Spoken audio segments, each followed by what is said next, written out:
let's just look at glucose quickly. Glucose gets broken down into ATP within the mitochondria of your cells. Those are little energy producing factories within your cells. And that happens when there's a lot of oxygen available. So oxygen availability is also really, really important for energy production.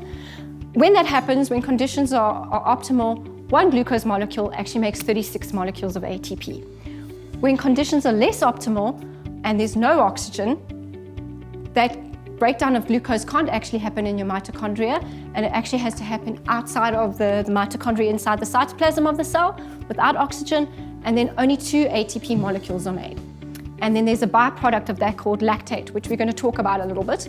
But just bear in mind with fat metabolism, when we break down fats, so those fatty acids that we were talking about for endurance exercise, fatty acids actually yield about 9 times the amount of ATP that you would get from optimal glycolysis in aerobic conditions. So you're looking at over like 320 molecules of ATP from fat.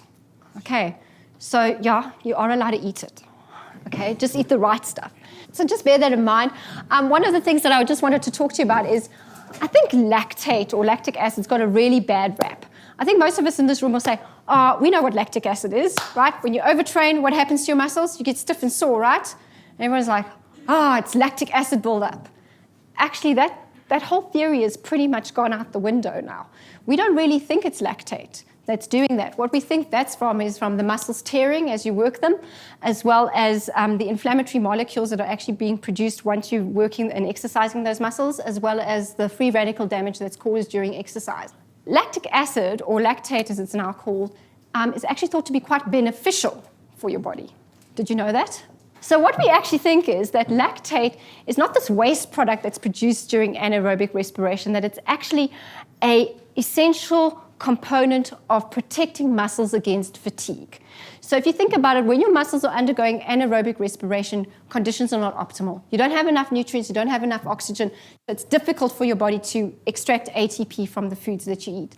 So lactate, what it actually has been shown to do is actually help muscle cells not to depolarize. So depolarization of a muscle is actually when it starts to lose power, a bit like a battery. So when you produce lactate, when you exercise, it actually protects your body against that muscle fatigue. Okay, so it's not bad for you, even though you think it is, but that's not what you think it is. All right, so the other thing that we also know about lactate, it actually helps your body to make more mitochondria.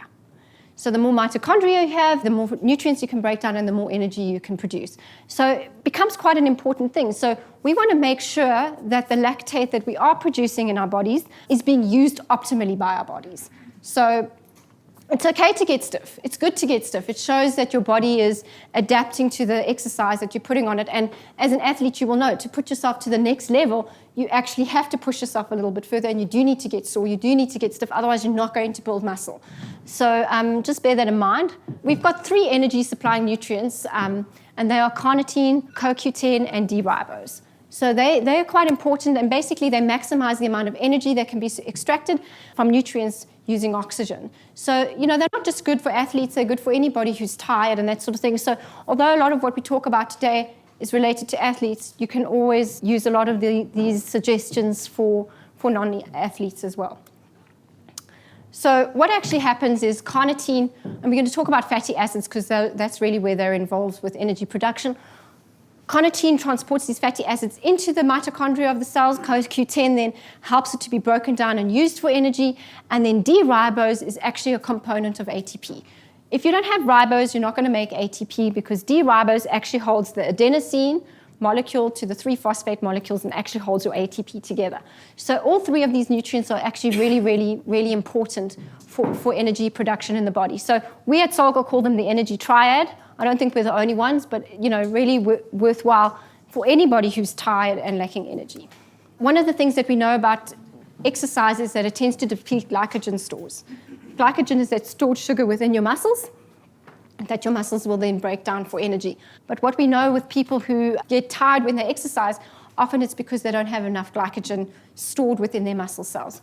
So carnitine actually helps to spare muscle glycogen during low-intensity exercise. And the reason that we think that happens is because it encourages your body to use fatty acids for energy production during that low-intensity exercise rather than use the glucose. But also during high-intensity exercise, we find that lactate levels go down quite quickly. So it's not that carnitine is breaking down lactic acid or lactate, it's that it's helping the body to utilize it better. So what it's actually doing is it's helping it to make more of those be used to make more mitochondria. And then what it also does is it actually helps to shunt lactate that's not being used by a particular cell into other cells where it can be other muscle cells where it can actually be converted into glucose again, and our bodies can use it for ATP. So carnitine, really important for that lactate when we go into that oxidative or non-oxidative respiration or anaerobic respiration. Really important. But what they did find with all the research that I read, these effects are only really seen after 6 months of use. So you're not going to get it. It's not a quick fix. Okay, so I think a lot of people think, oh, I'll drink carnitine today and my workout's going to be phenomenal. Not really, unfortunately. Okay. Mostly CoQ10 is important because it makes healthy mitochondria. So the healthier your mitochondria are, the more energy you're going to produce, and then also CoQ10 also helps you to make more mitochondria as well. Just bear in mind, if you are supplementing with CoQ10 during exercise, whether you take a ubiquinol form or a ubiquinone form can be important because dosages are going to be different. So if you're using ubiquinone, which is the less bioavailable form, you're going to have to use a higher dose, whereas ubiquinol, you can actually get away with a much lower dose. So that's okay because ubiquinol is quite expensive. So sometimes, for those of you in the health shop industry, we'll talk rands and cents for a little. People like to buy products that are cost effective. So sometimes ubiquinol is actually a much more cost effective product for a consumer than the ubiquinone is because they can actually use less. And then finally, D-ribose, like I said, one of the nice things about D-ribose, on top of the fact that it actually is a major component of ATP, is that it actually helps to store ATP within the muscles, and then also it actually helps to restore ATP levels post-exercise as well.